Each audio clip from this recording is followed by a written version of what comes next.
Vixen. Mr. Teasdale got the file request later that day. No explanations, simply, Lilith McGregor is now our client. Please forward all relevant materials in your possession. Where in God's name had that come from? As if he needed to ask. He felt as though someone had stuck a spigot in his toe, and all the energy in his body was slowly draining down and gurgling out, a dribble at a time. I try, he thought. I do my best, and then she comes along, and he went to see Mr. Dawson, who was on the phone. "It's not that we can't make your goldfish immortal, Mrs. Enderby," he was saying. "Technically speaking, it's actually quite a simple process, but I feel duty-bound to point out that it's extremely expensive, and there could be significant side effects. Well, increased size for one thing. You could be looking at something the size of a medium to large killer whale, and talking of which, the process has been known to affect the the fish's temperament, and then you're getting yourself into the field of compliance with all the dangerous animals legislation. Yes, occasionally people have been eaten, though of course it does depend. Well, yes, we could design you a suitable security package, but that's just going to add to the cost. And at the end of the day, one goldfish is pretty much like another, and at the very least, think it over and get back to me. And if you decide that's what you really want to do, then of course we'll be happy to. Yes, thank you, Mrs. Enderby. A pleasure talking to you. Goodbye." He put the phone down, closed his eyes, and counted to 10. "Brian." Mr. Teasdale grinned. "On the other hand," he said, "her husband is CEO of Consolidated Landrape." "Quite." Mr. Dawson sighed. "What can you do? We commit to a job we're bound to lose money on, or we risk losing a major corporate client. There are days when this business makes my teeth ache." Talking of losing clients, Mr. Dawson looked at him. "Oh, God," he said. "What have you done now?" "Not me," Mr. Teasdale said. "JWW. They've poached the McGregor woman." "Oh, for crying out loud!" For a very brief moment, Mr. Dawson seemed to flicker, and in his place, Mr. Teasdale thought he could see a hideous desiccated thing, its skin adhering to its bones like shrink wrap, wispy hair reaching to the floor, grotesquely curled fingernails like lion's claws. The man, if you could call him that, in the portrait that hung on the wall behind him during partnership meetings. Then the regular Mr. Dawson was back, and he wasn't happy. "You idiot!" he roared. "How could you let that happen?" "It wasn't my..." "Don't give me that. Have you got any idea how much that job means to this firm? Did you even think for a second about the rest of us? Your partners? No, thought not. You half-wit." Tom. He could feel Mr. Dawson's eyes on him. It was an intrusive procedure. "Oh, come on," he said. "You didn't. You can't have." "I don't know what you're..." "You told that poisonous ex of yours all about it." "Well?" "I may have mentioned..." Mr. Dawson breathed out. Hard to believe that much air could be safely contained in a human body at any one time. "It's not your fault," he said. "You can't help having been born stupid, raised a moron, and given the finest education in idiocy that money can buy. Presumably when you were young your parents sold your brain to a research lab, and that can't have helped either. I don't blame you. It's my fault for ever letting you come within 1,000,000 miles of my business."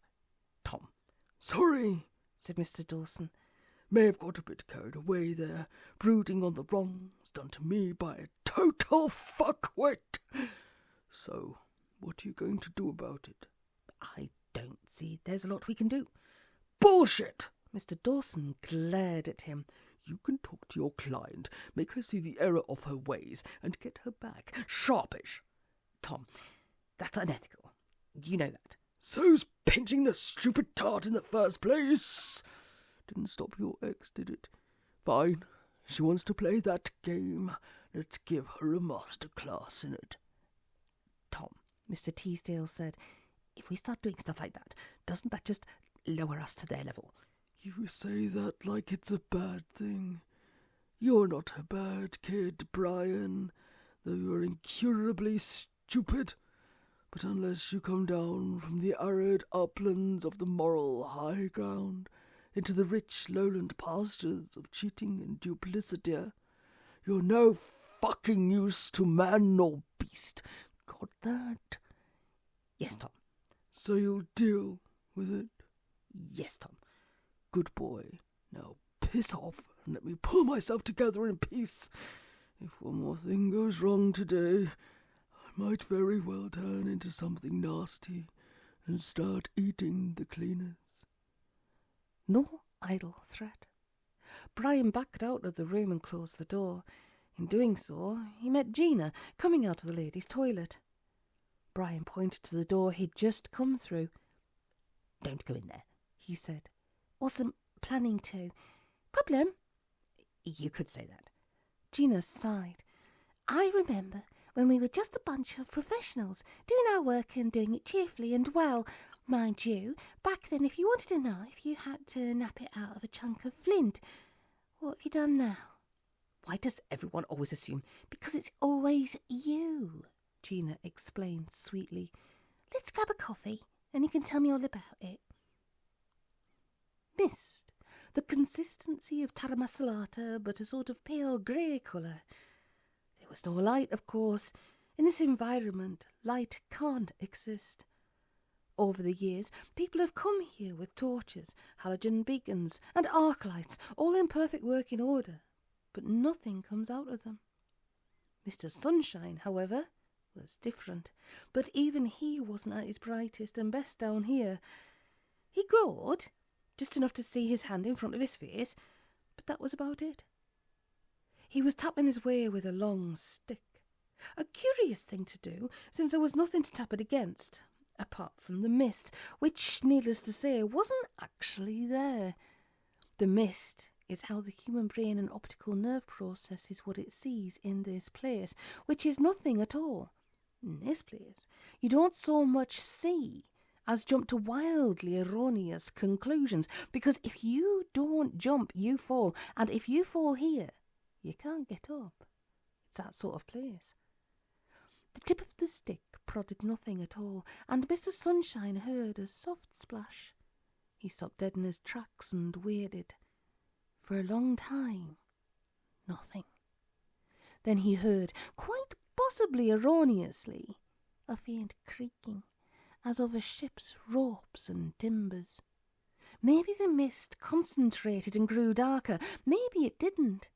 Maybe it concentrated into a vague shape, squarish, of indeterminate size. Maybe not. Turned out nice again, said a voice. Hi, George. Mr. Sunshine held out his other hand. In it were 2 gold coins. They vanished from between his palm and fingertips. A wooden gangplank appeared out of nowhere, and Mr. Sunshine walked up it. He heard a sound like oars in water, although there were no oars and no water. That Lewis Hamilton, said the ferryman. I think he'll do it again this year. It all depends on Monaco, replied Mr. Sunshine. If he can win there, I reckon he's in with a chance. Vettel can still catch him if he does all right at Melbourne. No, said Mr. Sunshine.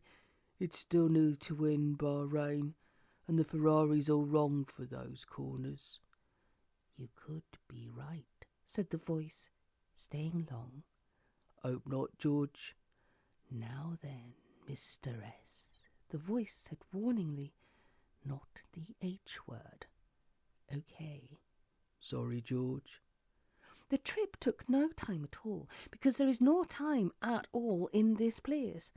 Mind the step, said the voice, and Mr. Sunshine Minded it, though of course it wasn't there, but he didn't want to hurt the voice's feelings. See you in half an hour, Mr. Sunshine said. Maybe, said the voice, maybe not. Mr. Sunshine did not look round, because that's something you just don't do in this place. If he had, he'd have seen nothing at all, and quite definitely not a ship. He sighed. He was cheerful by nature, always looking on the bright side of life, but there's nothing to look on the bright side of. He took a packet of castor sugar from his jacket pocket, ripped it open, and filled the palm of his hand. Then he started broadcasting, like a farmer sowing corn. Most of the sugar simply disappeared, but a few specks didn't. They glittered in the pale glow of Mr. Sunshine, and he scattered a few more handfuls in their general direction. Then he took a long stride forward, the sole of his shoe crunching on the granules. The sugar path was narrow, about 9 inches across, so Mr. Sunshine went slowly and carefully. No hurry after all. Not here. They're safe as houses, but houses burn down or get repossessed. They're safe as the Bank of England, and see where that got us. And then there's as safe as the Bank of the Dead, which offers, among other competitively priced services, the most secure, most discreet safe deposit boxes in the multiverse. Provided you've got your key, you can pop in and pop out again at will, any time of day or night. No names, no pack drill. What's not to like? Then there was no sugar left, so he stopped where he was. Nothing happened. He tried whistling a tune to cheer himself up, but no sound came out. He upended the bag over his hand, but there was nothing in it, not so much as a single crystal. Bother, he thought. Hi, Ted. Sorry to have kept you. Mr. Sunshine looked up. A small man in a dark grey suit was standing in front of him. He was flat, as in 2 dimensions only. Nobody's perfect. Not to worry, Mr. Sunshine said. I was enjoying the view. The flat man smiled. You're a scream, Ted. You know that. Mr. Sunshine, who never felt the cold, shivered. Anyway, he said. So how's things with you, Charlie? Business okay? Never better. You? Mr. Sunshine frowned. So, he replied. Grandkids doing all right? He'd said the right thing. The flat man beamed. Going great guns, he said. Tina's a lawyer with a big corporate firm in Hong Kong. Eric, he's specialising in leverage takeovers with Schliemann Brothers in Frankfurt. Celine hasn't quite made her mind up yet, so she's taking a year out to study contemporary dance. Irving, he hesitated, pulling a small, wry face. I don't know, he said.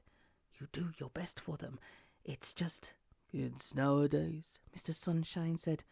He needs to find his groove, that's all. He paused for a moment, then said, We can always use a good intern at our place.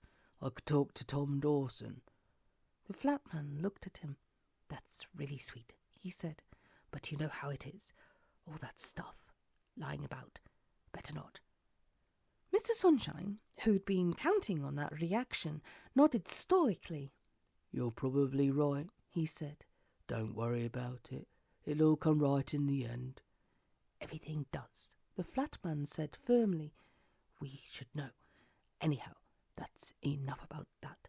What can I do for you this bright spring morning? Mr. Sunshine shivered again. The box, he said. Ah, this way. A path, an extension of the sugar line, glowed a faint green in front of them. Got your key.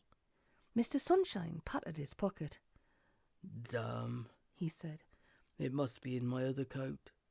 Just kidding, he added, pulling out a small, flat brass key. Lead on. The flat man turned. For a moment he was invisible, then very narrow indeed, then a perfectly flat back walking in front.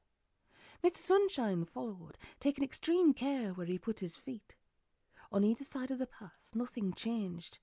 It might as well have been one of those rolling road things you get in gyms and airports. Occasionally the flat man waved and greeted people Mr. Sunshine couldn't see. Maybe they waved back. Maybe not. The mist, which wasn't there, thickened, and you might have been forgiven for getting a vague impression of a wall. The flat man stopped, took a plastic card from his pocket, and presented it to a patch of nothing, which scanned it and went bleep. "How's Gina?" the flat man said, as the wall faded away. "Still up to her old tricks?" "You know, Gina," Mr. Sunshine replied, his fingers crossed behind his back.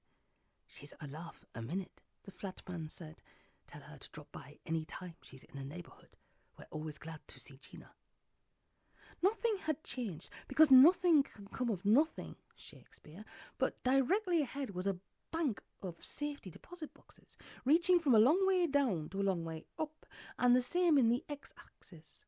The flat man pulled over a set of old-fashioned wooden steps, climbed to the top rung, reached high over his head, and stuck a small key in a small keyhole. Then he came down again. Mr. Sunshine climbed up, inserted his key in the other lock and turned it. A door swung open.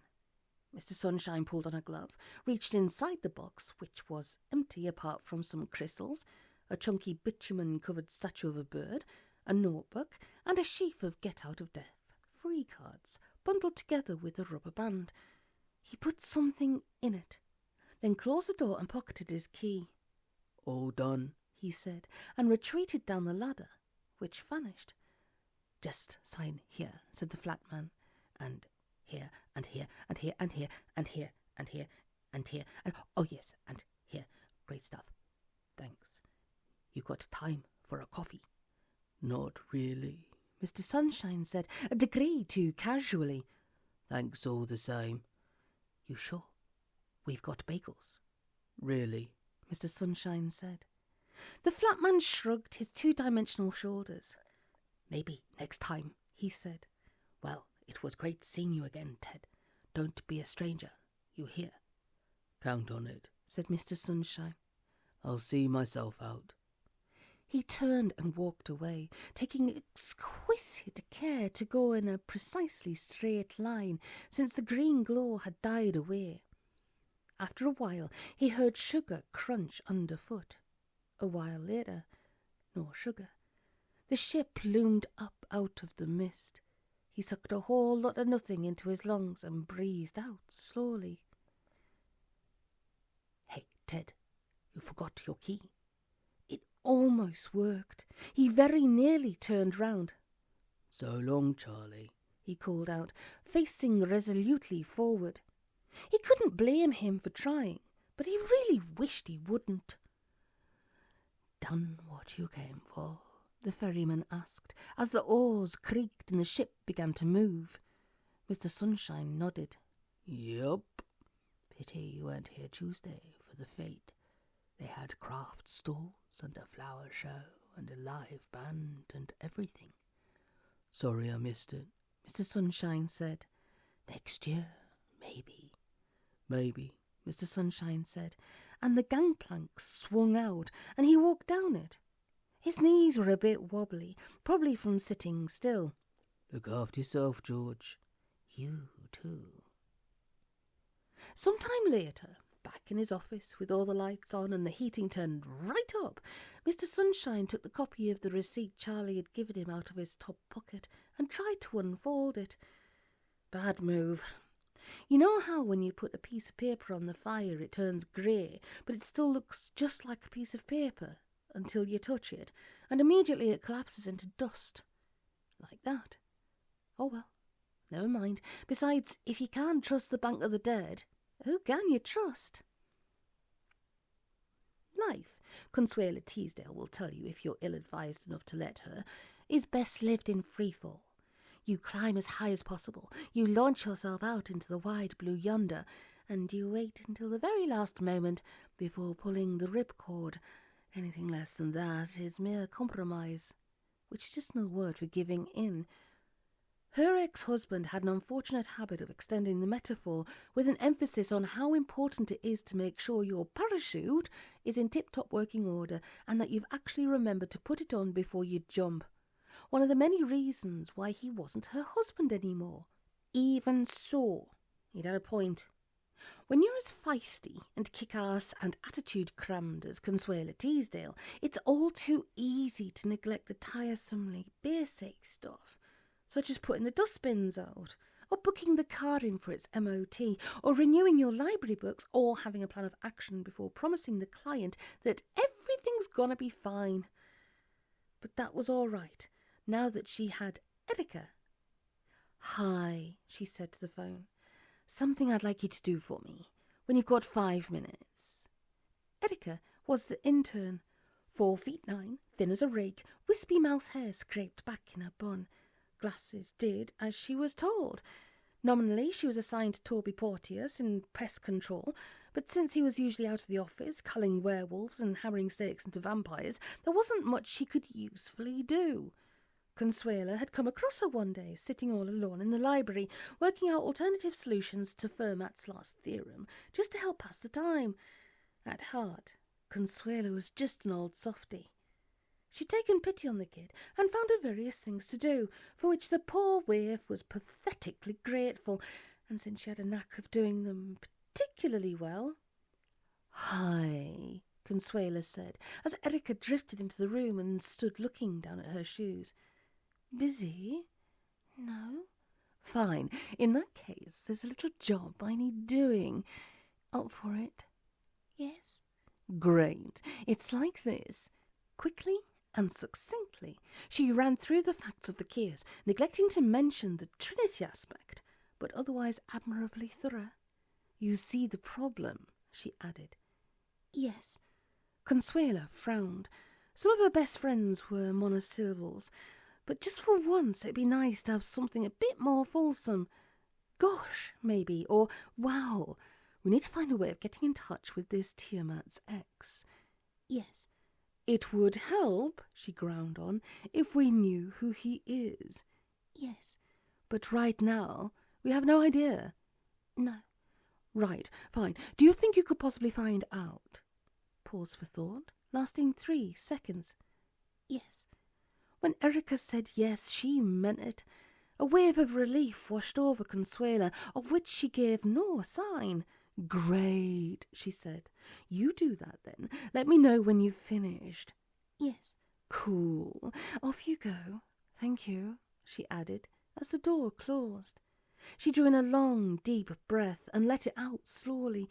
Then she reached for her things-to-do list and drew a tick in the margin. The door opened again. Erica was back.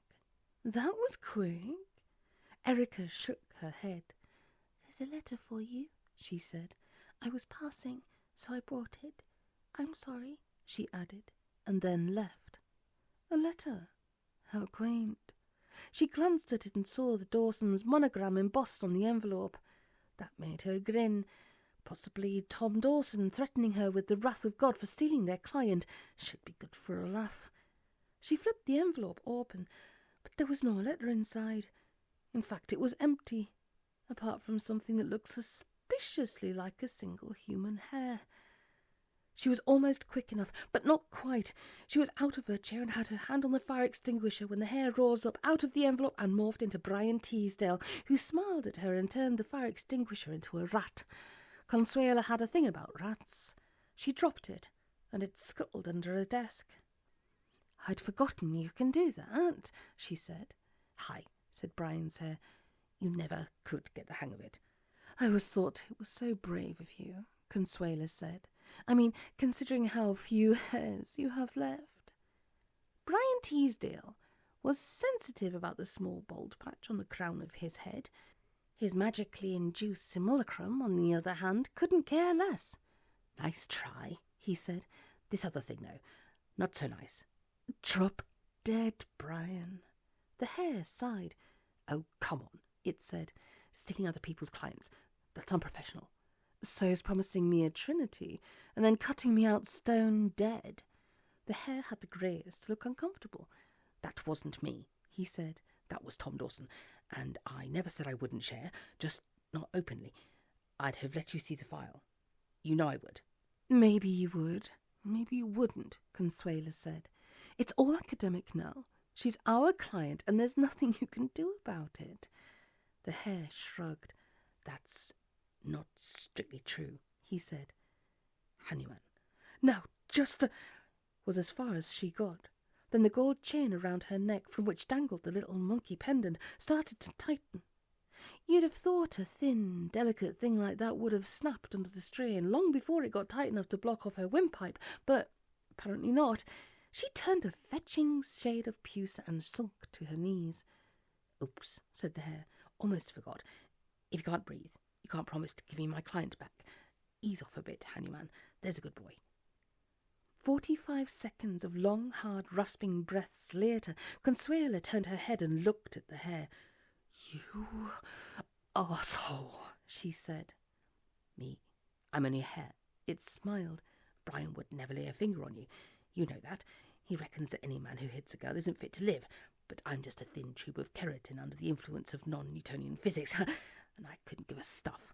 That, Consuela said, was aggravated assault. You do realise you can go to prison for that? Fine, said the hare. No skin off my nose, and there's plenty more where I came from. Well, maybe not plenty, but enough. Oh, I wouldn't do that if I were you, the hare continued, as Consuela tried to lift the chain off over her head. Ahriman might not like it. She dropped the chain as though it was red hot. Nasty little beast, she said. I never liked that monkey. Not one bit. Then you should have let me have him after the divorce, shouldn't you? The hare said. Now then, about that file. Bastard! I should have known if you didn't get your own way you'd turn violent. The hare smiled ominously. You forget, it said.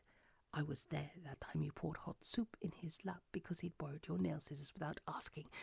Of course, I was a little more than a follicle at the time. It went on account of you having half scalped the poor devil for squeezing the toothpaste from the middle of the tube 2 weeks earlier. I didn't say I wasn't violent. I just said, you know what, said the hare. You two deserve each other. You belong together. Really, you do. Drop dead. Preferably in a secure facility surrounded with barbed wire and patrolled by dogs. Still, none of my beeswax. If that's how you two want to carry on, please yourselves. In the meantime, I want that file and your signature on a release letter. Now. I'll get you for this. Quite probably, and I expect you'll do something really vindictive and horrible, which is why I'm glad I'm just an inanimate object, temporarily invested with sentience. It means I don't have to put up with any of your shit. The file or asphyxiation. Your choice. Brian would never... I know. That's why you got me. The file. Consuela got up, opened the filing cabinet, and took out a blue folder. Thank you, said the hare. Now I'll just trouble you to dash off a quick email to your client to let her know you can't act for her anymore, and then I think we're all done. None of which took very long. The hare glanced at the screen, then reached over her shoulder and hit the send button. There now, he said. That wasn't so bad, was it? Yes, actually. Really? I'm sorry. Still, said the hare, console yourself with the thought that this time tomorrow you'll still be alive and conscious and capable of feeling the warmth of sunlight. I, on the other hand, will be just another dumb organic wire under a hat. The incredible richness of human experience. Piss off, Consuela said. Hope your end splits. The hare sighed. Fine, he said. In that case, I won't trouble you with the rest of the message. What message? Sorry, the hare said. I seem to have forgotten. All this negativity and spite seems to have driven it clean out of my head. Something to do with how Brian hopes you can still work together on this in spite of everything, and he'd really like to keep you in the loop, provided that... What? The hare closed its eyes, scratched its head, bit the knuckles of its forefinger. No, sorry, it's gone, it said. It was something you needed to do to show him there's no hard feelings. You're still interested in working together, and you want to see anything he finds out about Trini something or others on the tip of my tongue. No, it's gone. Well, never mind. Consuela sprang like a tiger and grabbed the lapels of his jacket. If you don't tell me, so help me, I'll... Really? Said the hare. Then it turned into a pterodactyl, caught the file in its beak, and flew out the window. It wasn't the sort of window that opens, but that didn't seem to matter terribly much. Mr. Dawson poured himself a drink. As a rule, he rarely touched the stuff. What's the point, he used to say, of swilling a liquid that tastes like petrol and makes you even more stupid than you already are? As a mood enhancer, it's primitive, like starting a fire with 2 flints. And if you want to make your world an easier place to live in, usually it's more efficient to track down the source of your problems and kill it, instead of merely forgetting about it for a while and waking up with heartburn and a headache. Some problems, however, can't be solved, only endured or not thought about, in which case a tumblerful of 110% proof can be helpful, even if only as a counter-irritant.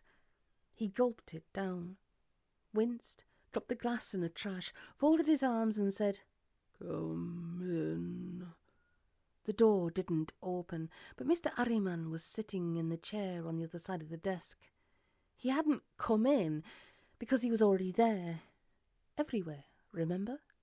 "This is unusual," said Mr. Ahriman. "You wanting to see me?" "Thanks for dropping by." "Not a problem." "There's something..." Mr. Dawson's mouth had gone dry, and every last trace of alcohol had vanished from his system. "I need your help." "Help?" Mr. Ahriman repeated. "Heavens above." He smiled. There are some people whose smiles make the world a better place. Mr. Ahriman was not one of them.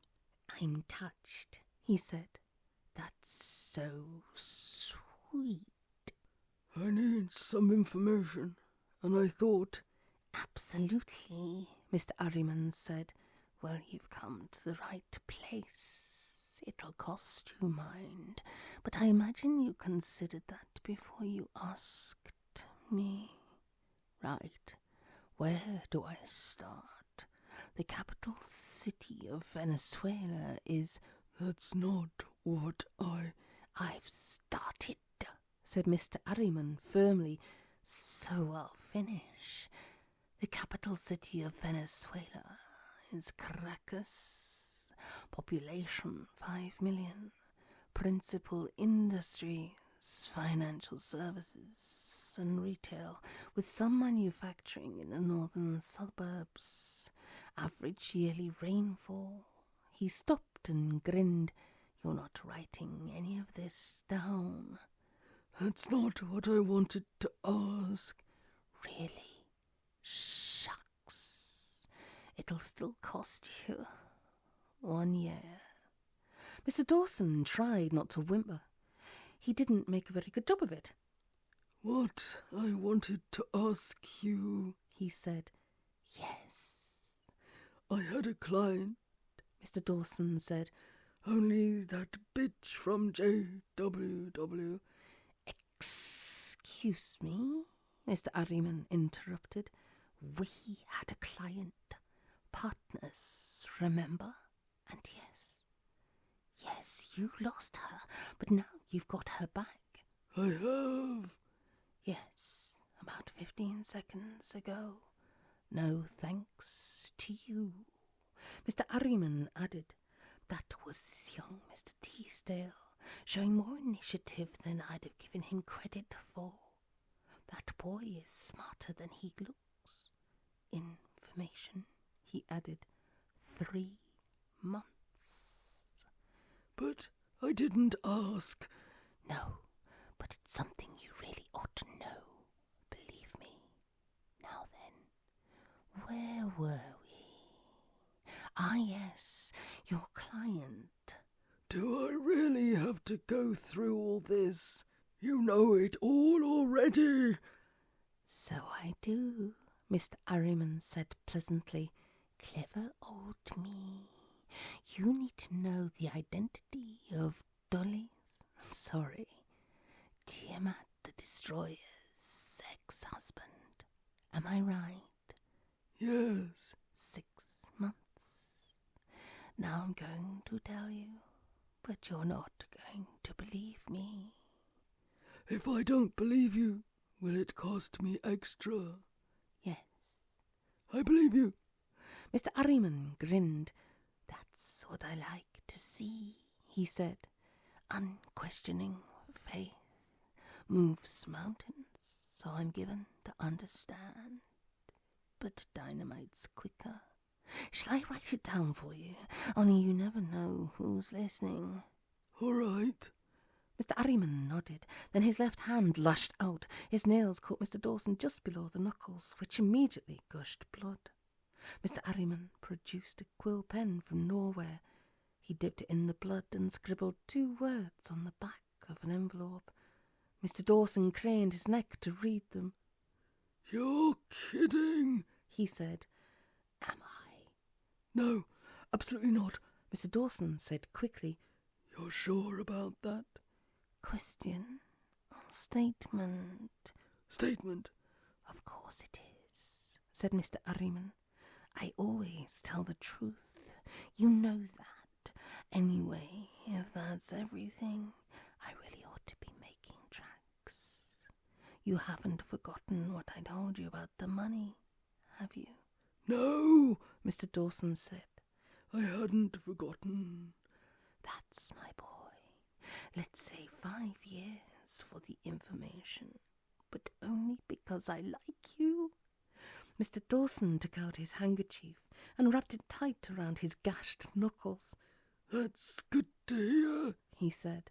"Thanks for dropping by." "Any time," said Mr. Ahriman, and he vanished.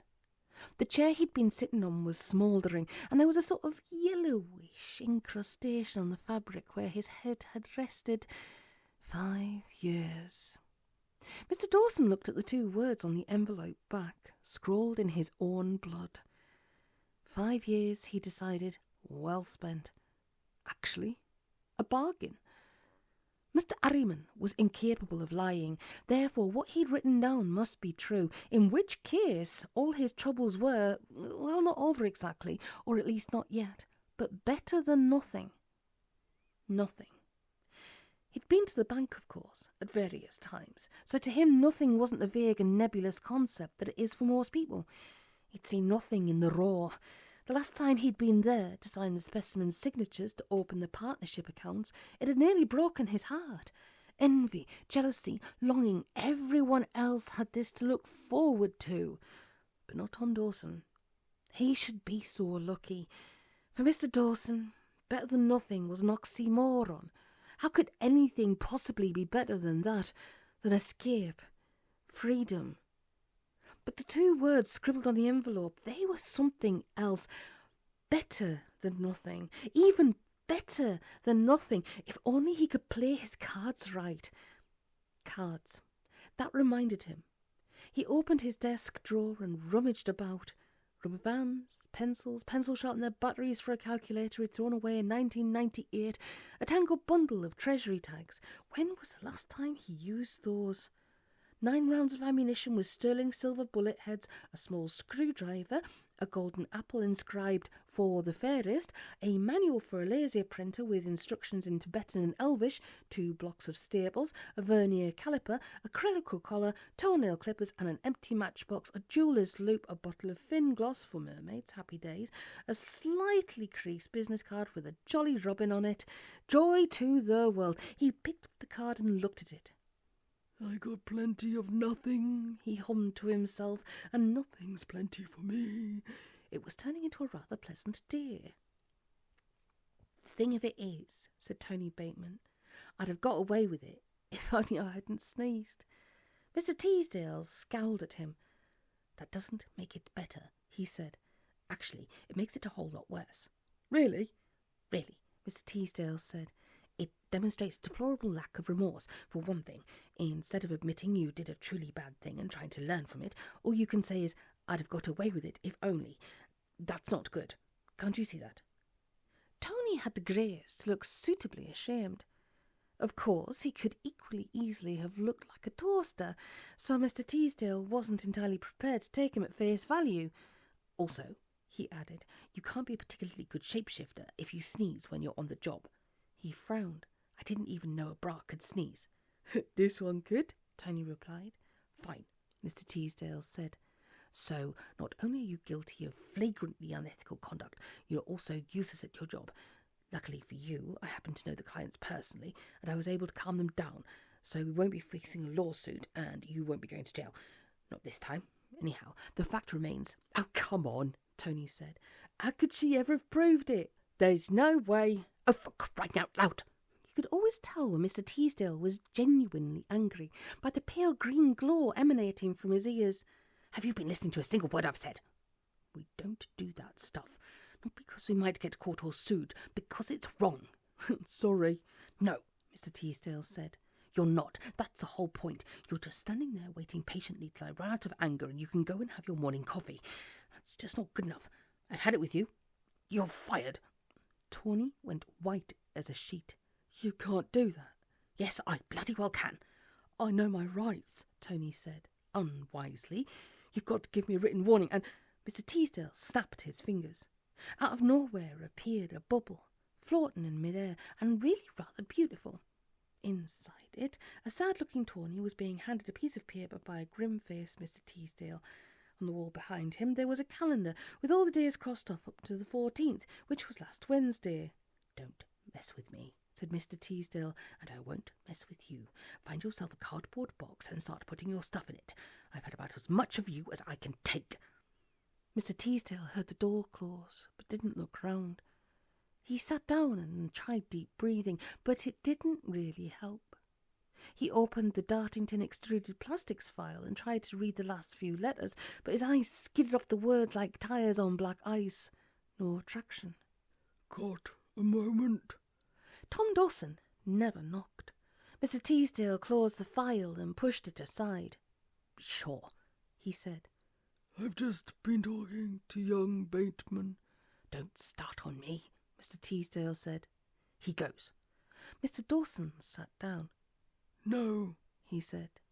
"We need a shapeshifter, and he's all we could get. I've told him one more step over the line, and we'll be down on him like a—" Mr. Teasdale gave him a look that should have peeled all the skin off his face, but Mr. Dawson was in the habit of talking to Mr. Ahriman, so no dice. "You gave him his job back after I fired him. He went to you behind my back and you—" "We need a shapeshifter," Mr. Dawson repeated. "He won't do it again. He's not such a bad kid, really. Just a bit undisciplined." "He's a creep," Mr. Teasdale shouted. "He thinks it's funny sneaking into changing rooms and turning into women's underwear. He ought to be struck off for that." Mr. Dawson sighed. "Yes, well, it's an imperfect world. Oh dear, never mind. Well done for sorting it out with the punters, by the way. You always did have a knack for flannel." "That's another thing. Anybody who can turn a blind eye to that sort of thing isn't the sort of client we should be doing business with. It's wrong, Tom. Can't you see that?" "Lots of things are wrong," Mr. Dawson said firmly. "Is that a sorry state of affairs? Yes, it is. Do I lose sleep over it? No, I don't. Look, the kid played a stupid prank and got caught, but you sorted it all out, so no harm done. Meanwhile, we've got more important things to think about. I know who Tiamat's ex is." The many delinquencies of Tawny Bateman vanished from Mr. Teasdale's mind like panic-bought toilet rolls. "You're kidding me." "Straight up." "How did you—" "You don't want to know," Mr. Dawson said convincingly. "But it was worth it." He grinned. It was an alarming sight. "Tell you what, give you 3 guesses." "Tom, I'm not in the mood. Who is it? Someone we know?" 3 guesses. "Oh, for pity's sake, I don't know. Father Bloody Christmas, Tom. Who?" "Oh, somebody must have told you." In every good cartoon, there's always the moment where the cat chases the mouse off the edge of a cliff without realising, and is caught for about a second running like mad in thin air until he notices the absence of solid ground and drops like a stone. Starring Mr. Teasdale's mind as the cat. "You what?" "Tiamat the Destroyer's ex-husband is Santa Claus." "There is no—" Mr. Teasdale froze, as 30 years of sincere trusting disbelief crashed round his ears like a Philistine temple. There really is a Santa Claus?" "Yep. As a matter of fact, he was in my office only the other day. Nice chap, but a bit scary." "Are you sure?" The look on Mr. Teasdale's face. Half an hour ago, Mr. Dawson was pretty sure he'd never laugh again. It was nice to find out he'd been wrong. "Sure, I'm sure," he said. "The man himself even came down the chimney." "We haven't got a chimney." "I know. More to the point, I asked him if he'd be prepared to do a bit of freelancing for us now and again, and he gave me his card. Mr. Dawson produced it and handed it to Mr. Teasdale, who stared at it. "That's what I like about life," Mr. Dawson went on.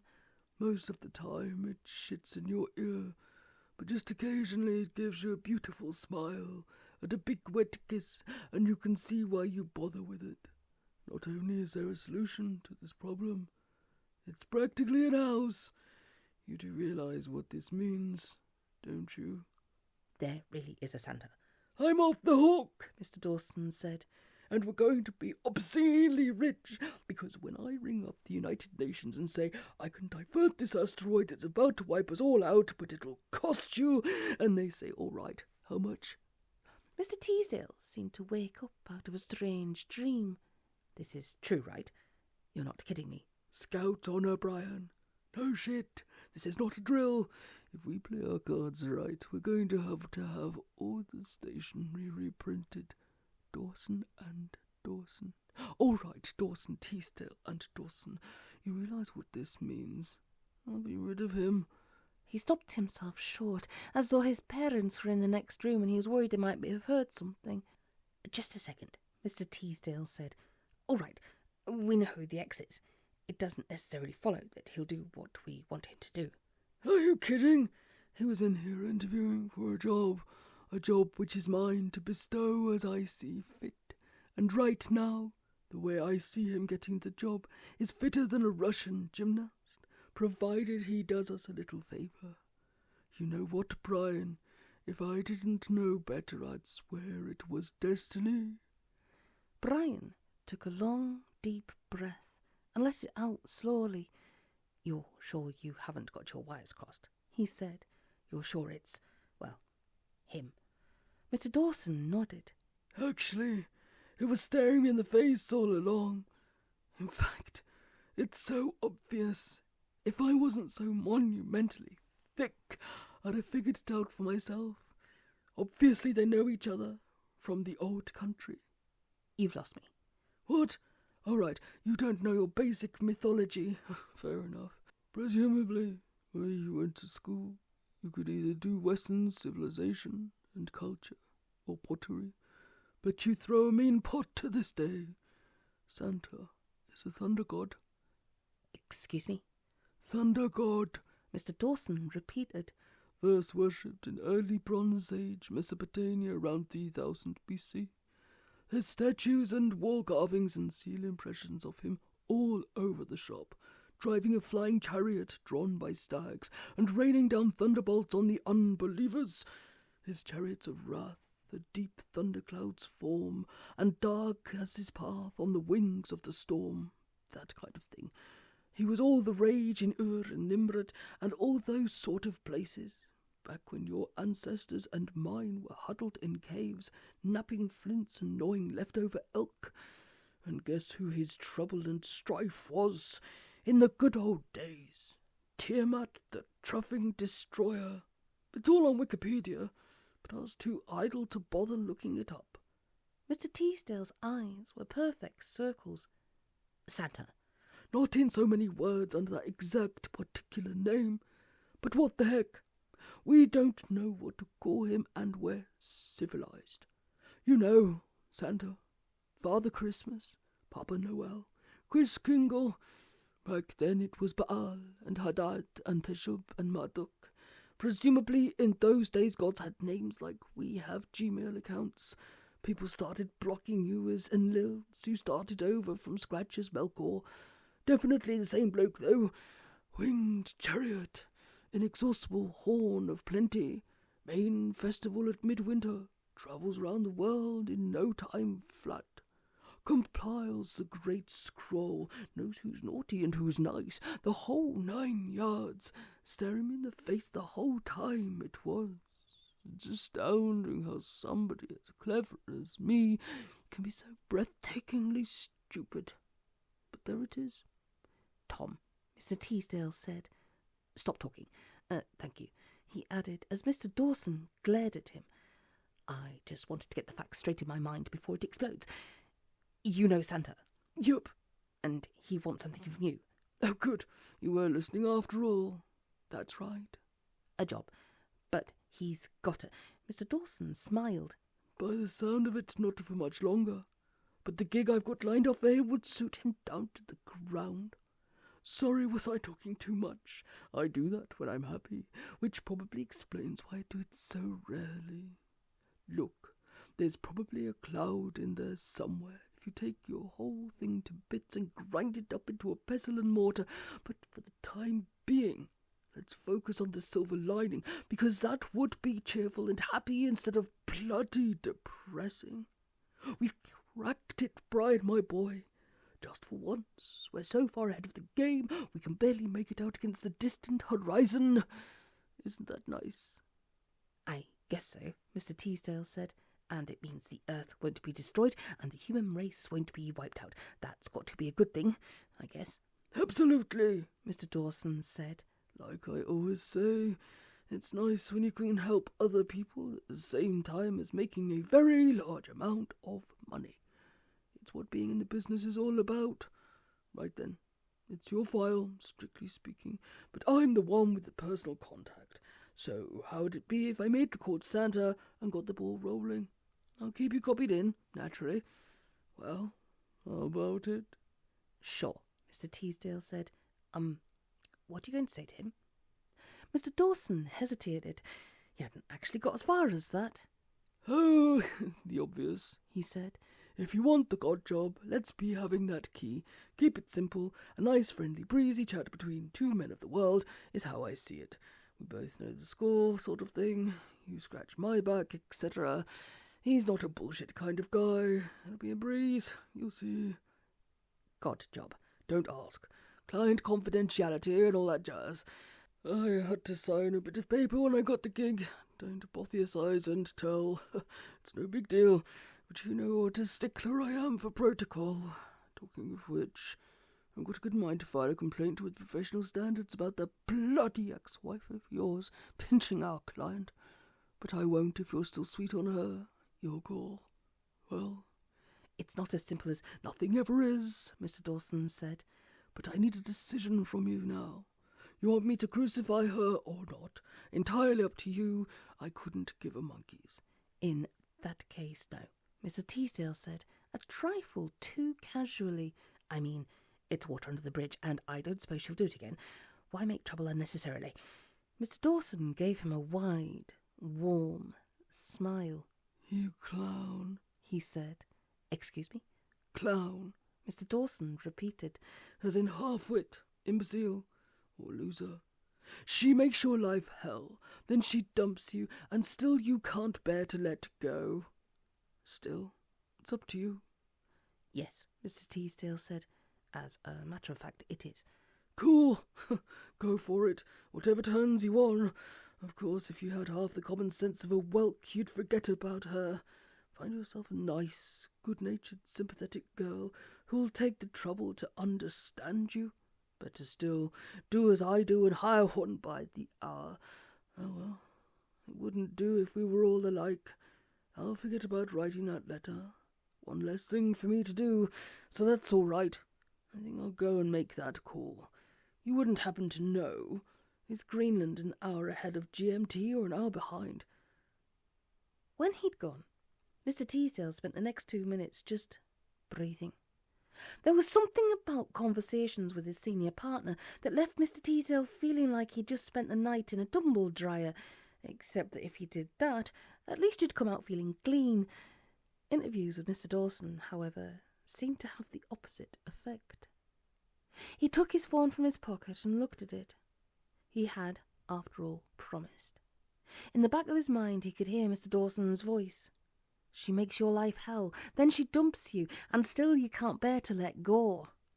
Somehow, that made the decision easier. If Tom knew what he was about to do, would he approve? Would he hell his like? In which case, Mr. Teasdale decided it's probably the right course of action. He prodded the screen. Hi, he said. You asshole! You total shit! You complete and utter fucking... Which reassured him that at least it wasn't a wrong number. Listen, he said. I found out something about the case. Darling. What? He told her. There was a long silence.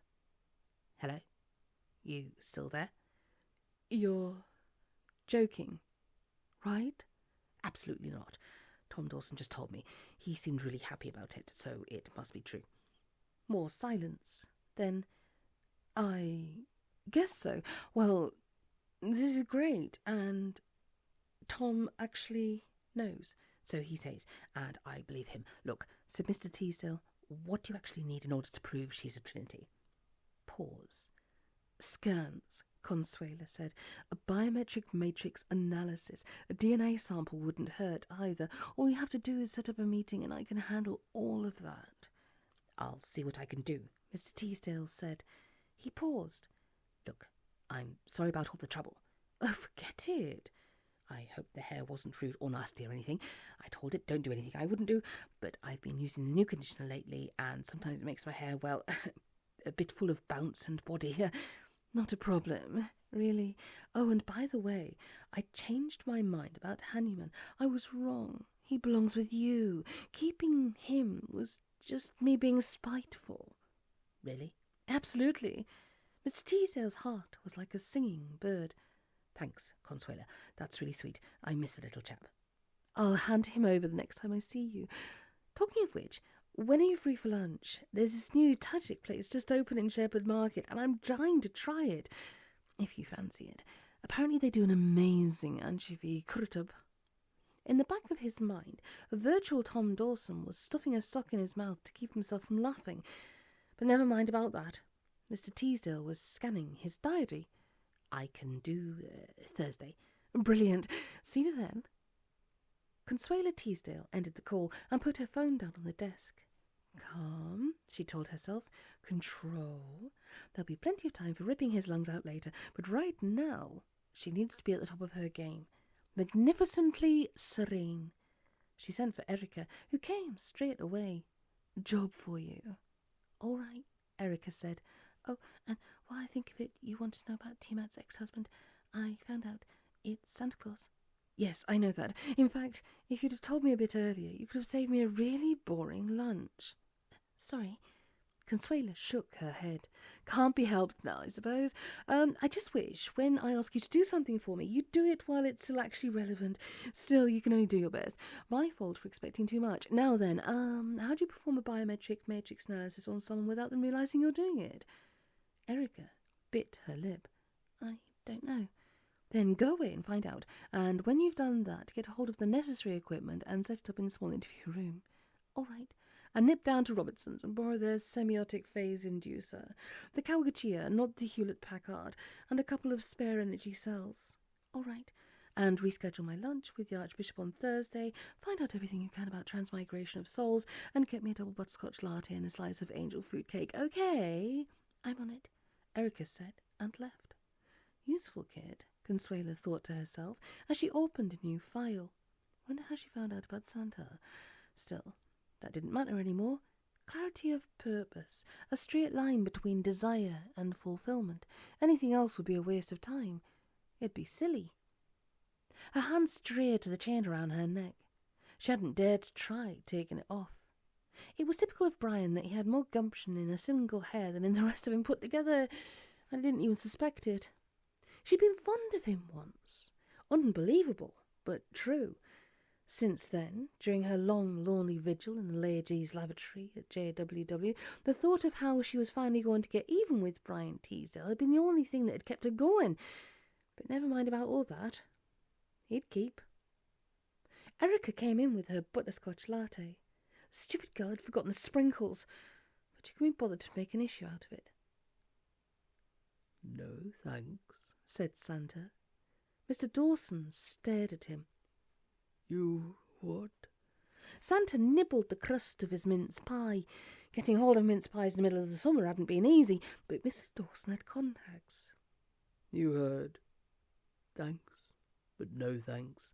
I've decided I don't want the job after all. You're kidding me, Mr. Dawson said. You don't want to be God. Santa shook his head. Thought I did, he said with his mouth full.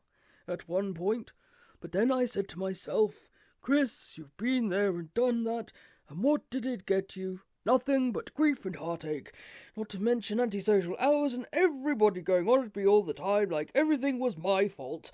Didn't help that it was my fault, come to that. So you can add a stinking, rotten, guilty conscience to all of the above.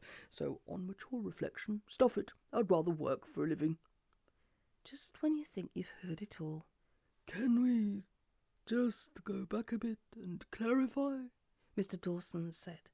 You're turning down a chance to be the supreme being in some jerk-water trailer park reality nobody's ever heard of. You bet. And don't give me any of that flannel about all realities being equal, because they aren't. Yes, they are, Mr. Dawson said. Multiverse theory plainly states that every bifurcation from the original stem is of equal validity. That's science. Really? Well, you know where you can stick it. Oh, I know what it says in theory, but let's face it, stuff doesn't work out like that. There's cool gang realities, and then there's the other side of the tracks, and this dump you're offering me is definitely the latter category. Well, you wouldn't want to live there, would you? Mr. Dawson hesitated. Every bifurcation in the space-time continuum arises from what you might call an issue. Is rain wet or isn't it? Which socks will Norman choose to put on today, the beige or the teal? If I drop this carrot, is it written in stone that it's got to fall to the ground, or can't we all sit round a table like rational adults and search for a compromise? The bifurcation that brought into being the reality for which Mr. Dawson was currently acting owed its existence to a referendum in which the majority of sentient life in the universe had decided to opt out of Newtonian physics. The answer to Santa's question was, therefore, probably not. Even so... You're missing the point, surely. Mr. Dawson rallied gamely. Even if the place is currently a bit of a dump, which is by no means admitted, once you're in there and you've got your feet under the table, you can fix it up exactly how you want it, because you'll be him. You know, the man. Can't be doing with Mondays. Hell with them. Blue skies make you want to throw up. Paint them green. The thought of having to spend one more day in sequential linear time driving you nuts.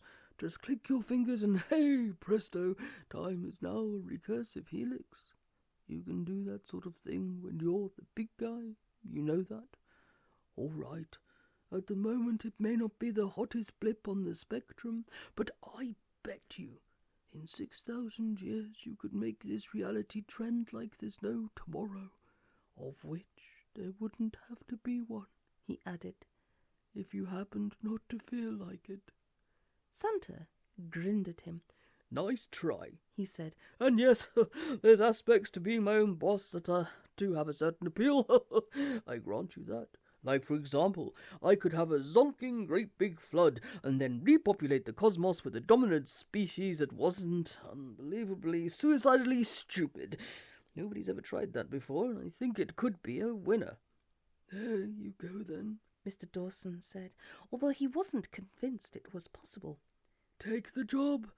Give it a go. What have you got to lose? Ah, Santa said. That's the point, isn't it? You're not offering me this job because you think I represent the best possible ethical system money can buy. You want me to do something for you, right? Mr. Dawson breathed out slowly through his nose. Just supposing that was the case, he said. That wouldn't be so terrible, would it? I mean, surely that's the essence of the God business. Really? Granting prayers? You bet. Give me what I want, and you can be my strength and my redeemer any day. That's what it's all about, surely. Santa gave him an odd look. That's how most people think it works, I grant you. But you've got it a bit arse-about-face, haven't you? Shouldn't it be, your God, I want this, thank you, how do you like your burnt offerings? What you're suggesting is, I want this, you can be God provided you give it to me. That's a bit, I don't know, maybe just a tad cold-blooded. Mr. Dawson frowned. I don't think so, he said.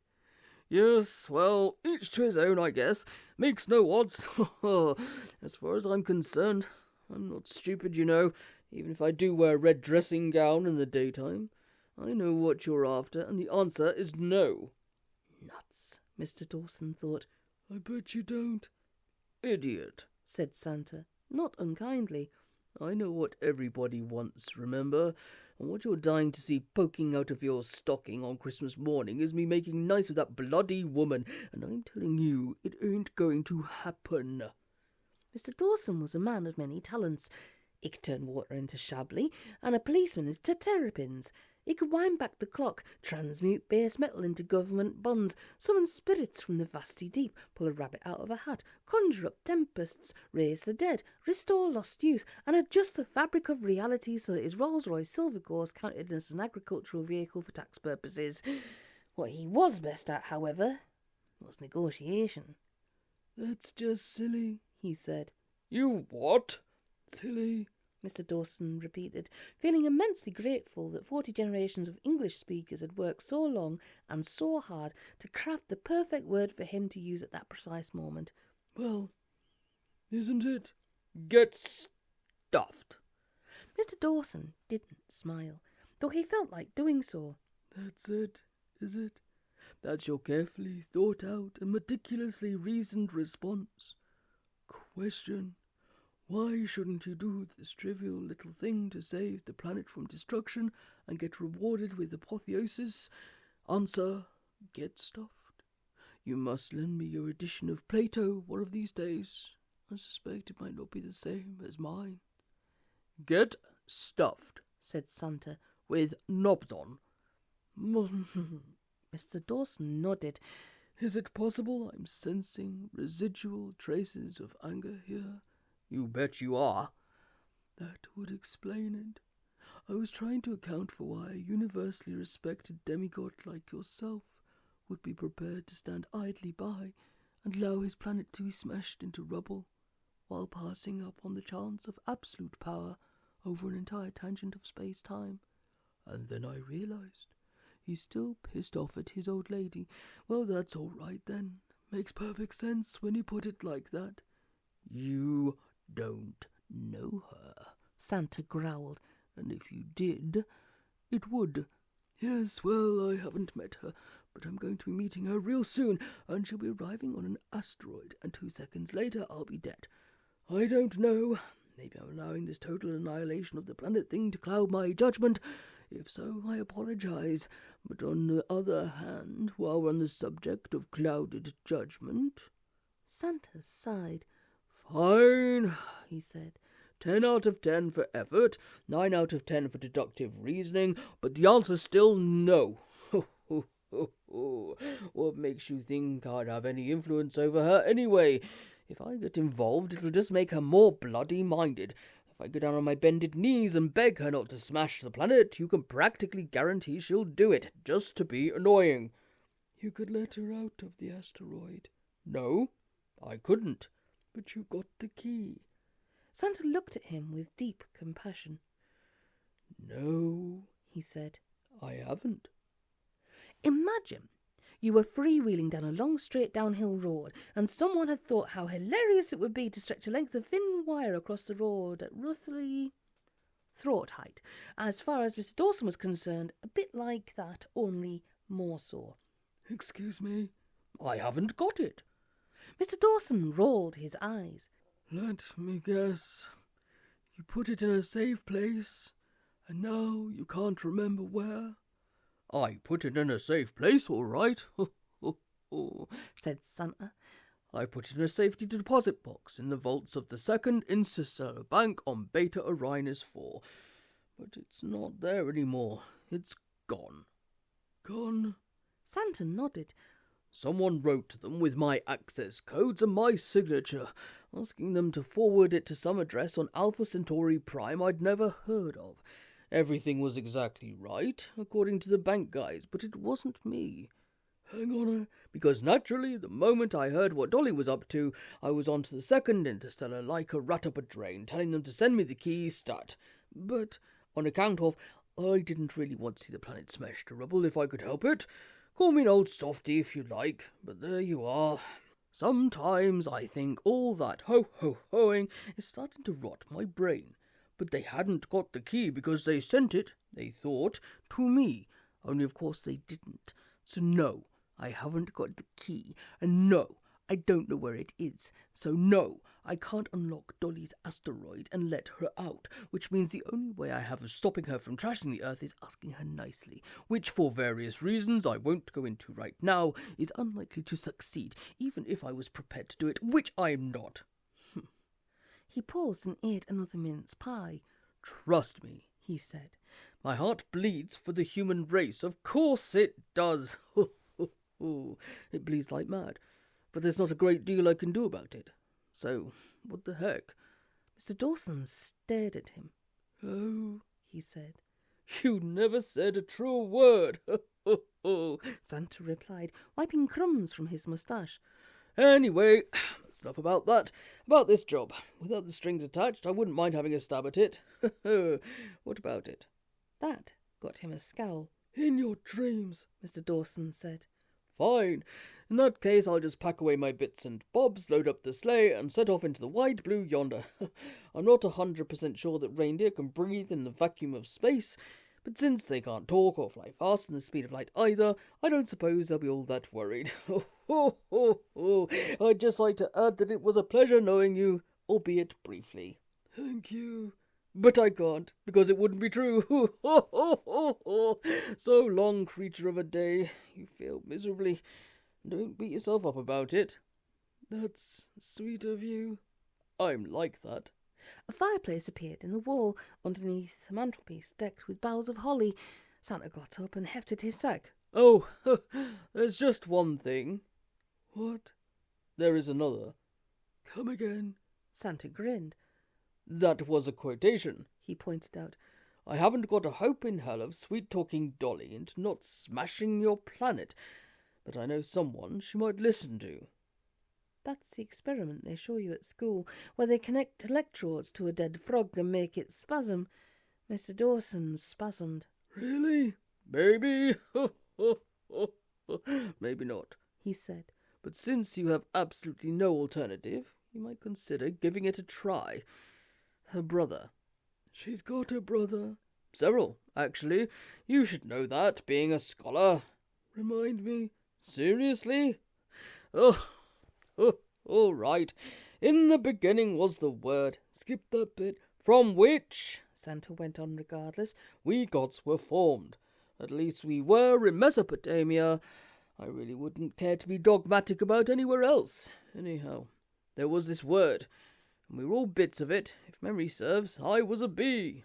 I bet you were.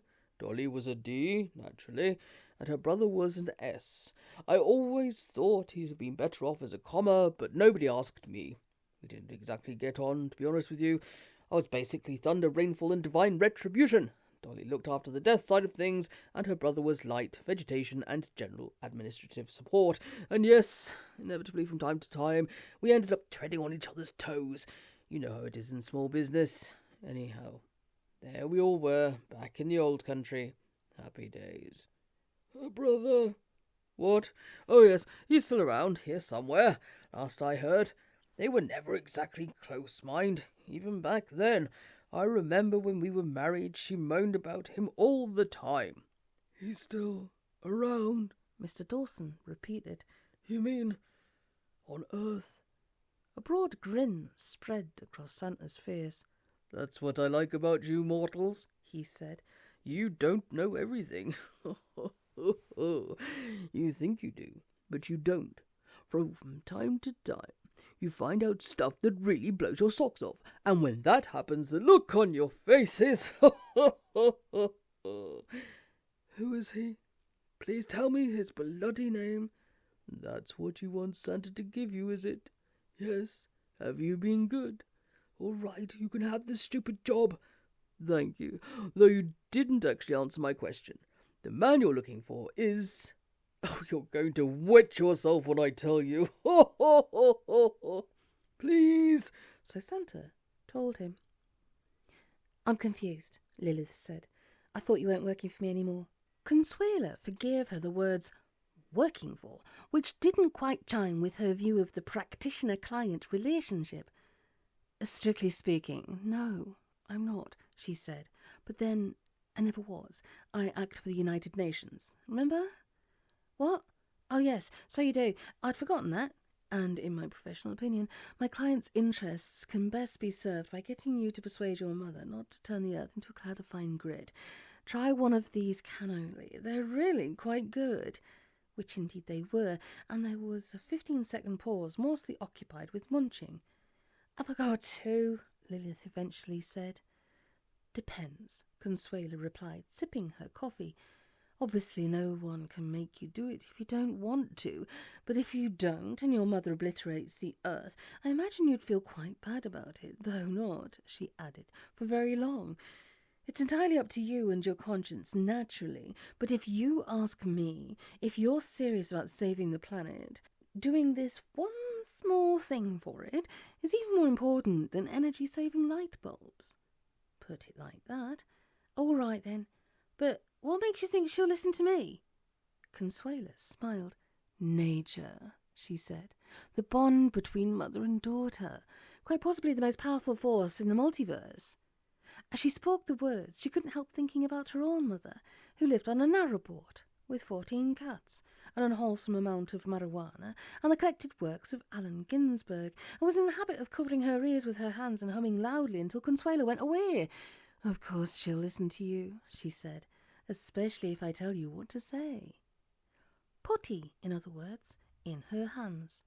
She'd left Lilith in the coffee shop guzzling cheesecake and walked slowly back to St. Mary Axe. Properly speaking, of course, she ought to tell Brian she was in touch with his client, but that could probably wait until the fate was safely accompli. If he didn't know about it, he couldn't stick his oar in, and that way everyone would be happy. If she was honest with herself, she couldn't really imagine Lilith persuading the top of a bottle, let alone the Queen of Death, to spare an entire world. That was beside the point. All that mattered was manoeuvring herself into the same room as a real-life genuine Trinity and taking necessary scans and readings to prove she was right. If doing so also saved the planet, fine. If not, she'd just have to leave all that side of things to Brian and Tom Dawson. It was what they were being paid for, after all. Someone was bound to save the planet, because someone always did. Otherwise it wouldn't still be here, would it? Meanwhile, she had this truly unique opportunity to get what she wanted and thoroughly deserved. And what could be more important than that? Erica was waiting for her when she got back to her office. I borrowed Robertson's semiotic phase inducer like you told me to, she said. The mass inversion condensator was 16 degrees out of alignment, so I fixed it. Consuela nodded absently. I need to talk to a goddess, she said. How would I go about it? Prayer? That got it, the scowl it merited. Or, Erica went on, you could summon her through demonic intercession using Ordovan metaphysical protocols to... No demons, Consuela said firmly. The punter did demons already, so that's no good. Come on, think. You're supposed to be smart, aren't you? Erica thought.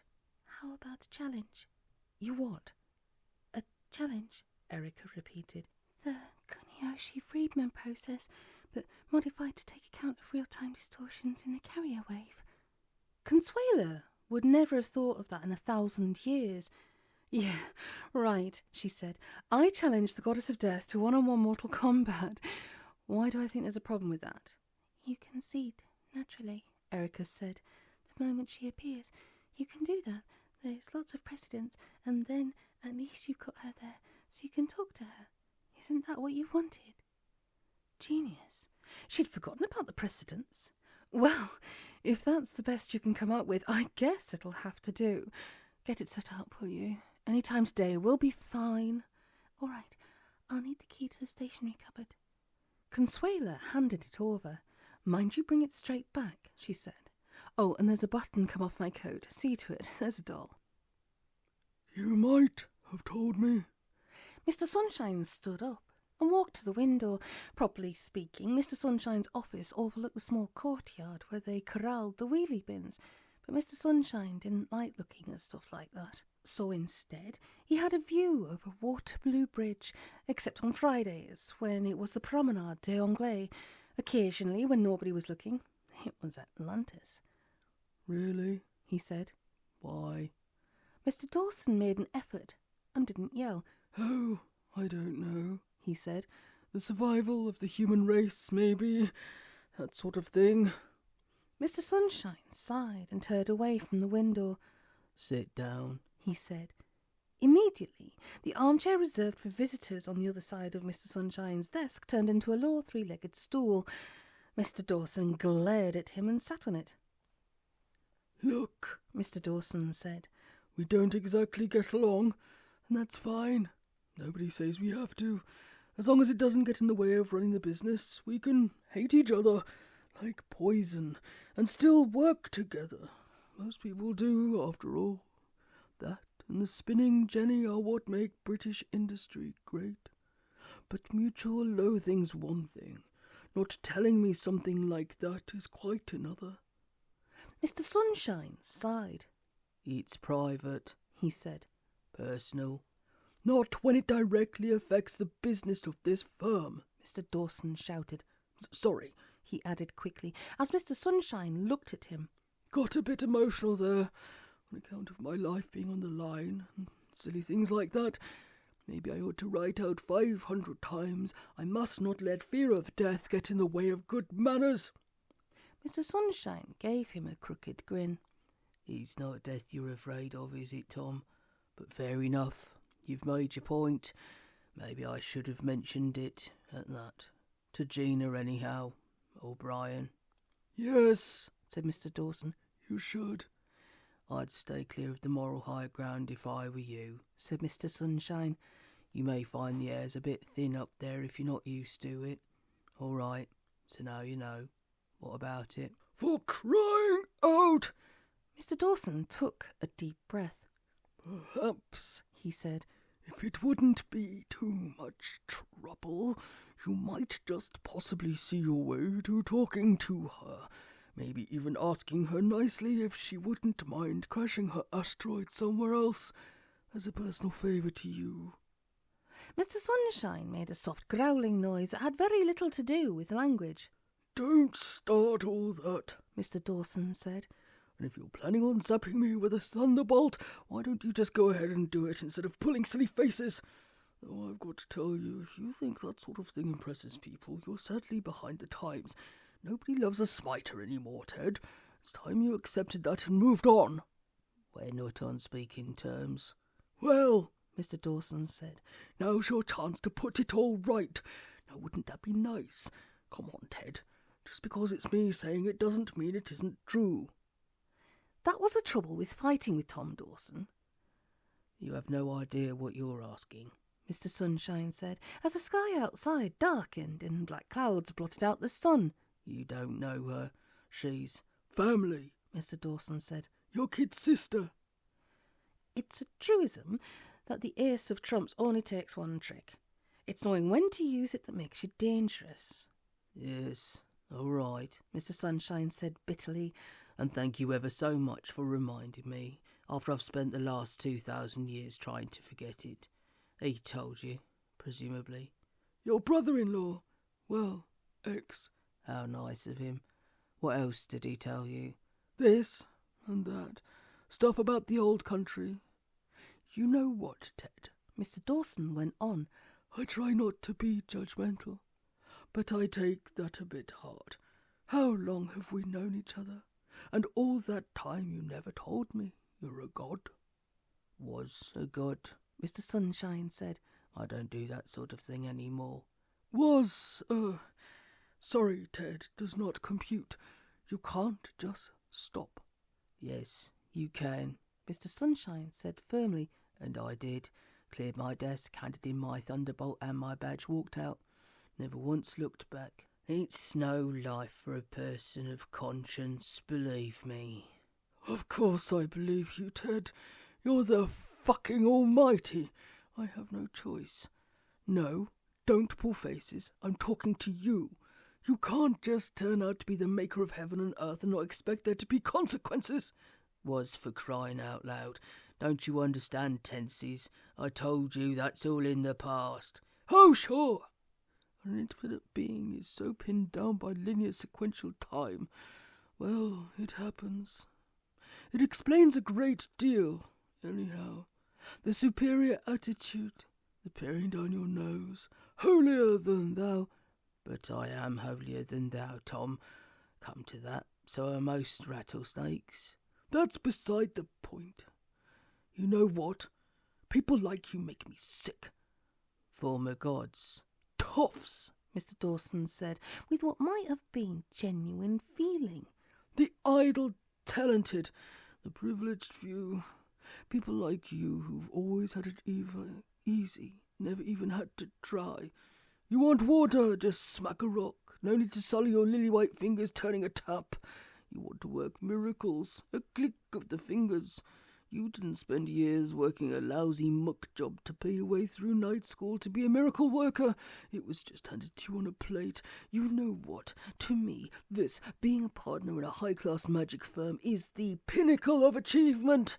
This is what I've slaved and starved and sold my soul and fought tooth and nail my whole life for. To you, this is slumming. You're just playing at it, aren't you? Like Marie Bloody Antoinette playing at shepherdesses, whereas I had to... He stopped dead. Mr. Sunshine looked at him. Utter contempt and heartfelt compassion don't usually go well together, but Mr. Sunshine had the knack. Fine, he said, but you had no call to go forcing me out of the partnership. That was low. You were ruining the business, running it into the ground. Mr. Sunshine raised an eyebrow. 217% annual return on capital isn't running a business into the ground, he said. It is when he's... Mr. Dawson stopped again, his chest heaving, as though he'd just run a mile uphill carrying heavy suitcases. Whatever, he said. So you're a god. Big deal. I don't care. I'm every bit as good as you are, or better. And I'm the senior partner of this firm. You're just a consultant. So either you do as you're told, or you can clear your desk and be out of here by this time tomorrow. Do I make myself clear? For a moment, Mr. Dawson wondered if this time he'd finally crossed the line. But Mr. Sunshine just looked at him, as though he was a piece left over from a totally different jigsaw puzzle. And then he laughed. Nice try, Tom, he said. You almost had me going there for a moment. Luckily for you, you hadn't, which is why you're still breathing. He shrugged. You want me to go? I'll go. I'll imagine Gina will go with me, and Brian too, probably. In fact, this firm will probably go down in nautical history as the only sinking ship where everyone else left and the rats stayed.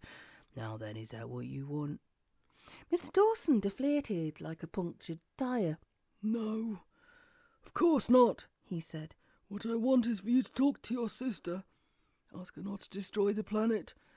If you do that small thing for me, then maybe we can take another look at how things are structured around here, partnership-wise. Mr. Sunshine had been round the block a few times. Time was, in fact, when he went round the block precisely once every 24 hours, shining into every crack and crevice where anything unknown or secret might be hiding. Just occasionally, however, he ran into something he hadn't seen coming a mile off, such as Mr. Dawson's skill as a negotiator.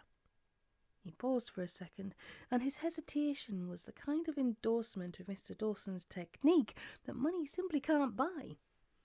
Then he took a deep breath. Okay, he said. You got me. Mr. Dawson grinned. Really? Mr. Sunshine nodded. I think that's what's known in the business as an offer I can't refuse. Were you planning on making it all along? Mr. Dawson shook his head. Not unless I had to. I believe you, Mr. Sunshine said. Thousands wouldn't. All right, I'll talk to her. Jolly good. But first... Mr. Sunshine pointed through the window. Waterloo Bridge wasn't there anymore. Instead, Mr. Sunshine's office overlooked a vast, primeval forest, stretching as far as the eye could see. Familiar? No. Mr. Sunshine opened the window. A blast of hot air filled the room, and the scent of pollen and rotten leaves was overpowering. I grew up here, Mr. Sunshine said. The best days of my life would be overstating the case, but there's been worse places over the years. That over there. He pointed at something Mr. Dawson couldn't distinguish from the surrounding ocean of treetops. Is Rumelia oil field in southern Iraq, or it will be, one day. The sky grew dark. Now then, Mr. Sunshine went on. See that tiny point of light just peeping through the clouds? That's me, as a teenager. How sweet, Mr. Dawson said. Has this got anything to do with anything? And that, Mr. Sunshine added, as a meteor streaked across the sky and crashed into the forest, which immediately burst into flames, is Santa. Mr. Dawson sighed. Get on with it, he said. So Mr. Sunshine got on with it. Once upon a time, he insisted on beginning, there was a huge forest, and in the forest lived a lot of trees and some ferns, but that was about it, because this was a long time ago, before there were even beetles.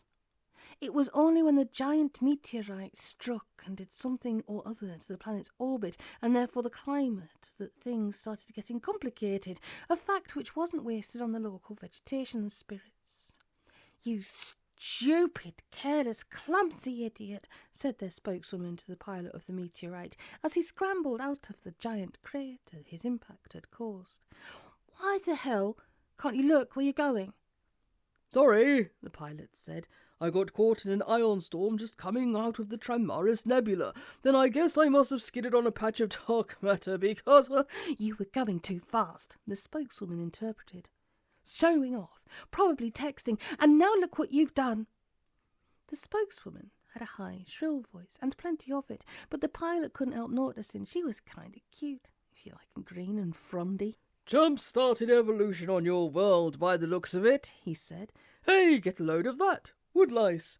And the morning and the evening, incidentally, were the fifth day.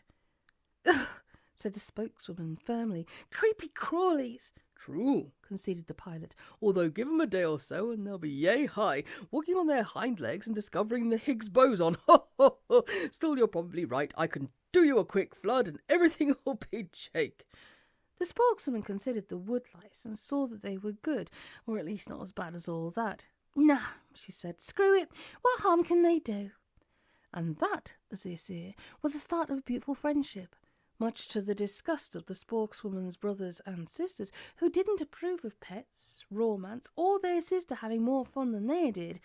But the stranger knew how to shape ambient static electricity into thunderbolts, so after a while they decided to keep their ethical and ecological concerns to themselves and find things to do in other parts of the forest. Meanwhile, the pilot and the spokeswoman wandered happily through steamy glades when they weren't doing other things, and the pilot happened to mention that it wouldn't be a bad idea to get rid of some of the trees, because otherwise all their fallen leaves would eventually get buried under billions of tons of rock and compressed into a thick black sludge which might well cause problems further along the line.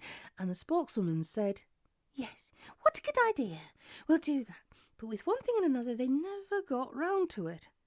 Is this going anywhere? Mr. Dawson interrupted, because it's a very pretty story, but my attention span's a bit finite and... You're the one who got so uptight about not being told things, Mr. Sunshine pointed out. So I'm telling you things, and you're moaning at me. There's things and things, Mr. Dawson pointed out. On balance, I prefer my things with a side of relevance. Fast pot, Mr. Sunshine said.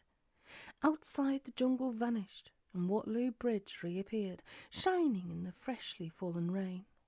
All right, you want the bottom line, here it is. Dolly and Santa were blissfully happy together for millions of years, when they weren't scratching each other's eyes out. But eventually all good things must come to an end, and they split up. Lawyers got involved. Oh, quite. Dolly got the sea, the sky, the dry land, all that therein is, the sun, the moon, stars, the past, the present, the future, 10 to the power of infinity dollars a month alimony, and custody of the humans. Santa ended up living in a one-room igloo working as a delivery driver. The old story. Indeed, but it didn't end there. Didn't it? Mr. Sunshine shook his head. My sister is many things, he went on. A businesswoman isn't one of them. Unfortunately, she couldn't accept that. We tried to tell her, of course, but the more we tried, the less she was prepared to listen. 2,000 years after the divorce, she'd lost a lot. Mr. Dawson was impressed. The earth and all that therein is. Really? Mr. Sunshine nodded. She had a bit of bad luck, of course. Obviously. Mostly it was a bad luck to have been born stupid. Anyway, she ended up practically giving the business to the LJ Consortium, and the rest is theology. Mr. Dawson's eyes narrowed. So, she doesn't actually own... Not so much as a blade of grass. No, not anymore. So if she promises you Asia in return for helping her, bear in mind it's not hers to give. Mr. Dawson had a sat-nav's happy ability to recalculate the route when life insists on taking the wrong turn. Loads of money had just evaporated in the harsh glare of Mr. Sunshine's revelation. On the other hand, not getting splashed by an asteroid had to be worth something to the boys who held the purse strings at the UN. To pluck a figure out of the air, say, loads of money? Enough to get Mr. Ahriman off his back? Maybe, for a little while. It'd have to do. So the Earth isn't even hers to trash? Decidedly not. Unfortunately, she had a bit of trouble accepting that. She's not what you'd call a good loser. One of those? Indeed, said Mr. Sunshine. She went around holding rallies and stirring up the faithful, saying the sale was all a fix and a put-up job, and really she'd bought out the LJs, not the other way round. It was all just started to get a bit ugly at one point. She'd got hold of this asteroid, and she was threatening to cash it into the planet unless the LJs agreed to some sort of power-sharing deal. But you know what they're like about having no other god but them. I tried to reason with her, naturally, but all she could do was rant on at me about draining the swamp and building some wall or other, so I decided to save my breath. Sensible? No, not really, sighed Mr. Sunshine. I should have done something and I didn't. Instead, it was Santa who dealt with it. He sneaked into Dolly's asteroid down the chimney. An asteroid with a chimney? Apparently it had one, Mr. Sunshine said, though I imagine only briefly. Anyway, he locked her out of the navigation system and set it adrift in intergalactic space. Give her a chance to cool down and get a grip, he said. Mr. Dawson nodded slowly. I'm thinking that was maybe not such a good idea. You could say that, Mr. Sunshine said. What he in fact did was give her a chance to work up a really good head of resentment. That was around 3,000 years ago, and, if I know her, she's probably madder than ever, which is why, to be honest with you, the thought of talking to her doesn't appeal much. She's my sister and I love her dearly, but you know what they say about absence making the heart grow fonder. I haven't seen her for 3,000 years, and I'd just reached the point where I could think about her and not feel the urge to hide under the bed. Mr. Dawson looked at him gravely. You did promise, he said. Did I? I suppose I did. It's a bit of an ask, though. Maybe I could send Harmondsworth instead. The drawer of Mr. Sunshine's desk, which had been open an inch or two, slammed shut. Mr. Dawson looked at it and saw the key turn in the lock. Or maybe not, Mr. Sunshine said. No, I guess it's something I have to do myself. Otherwise it won't stand any chance at all of working. Tell you what, though, by the time I've finished, I'll have earned that partnership. Mr. Dawson didn't say anything. Mr. Sunshine looked at him.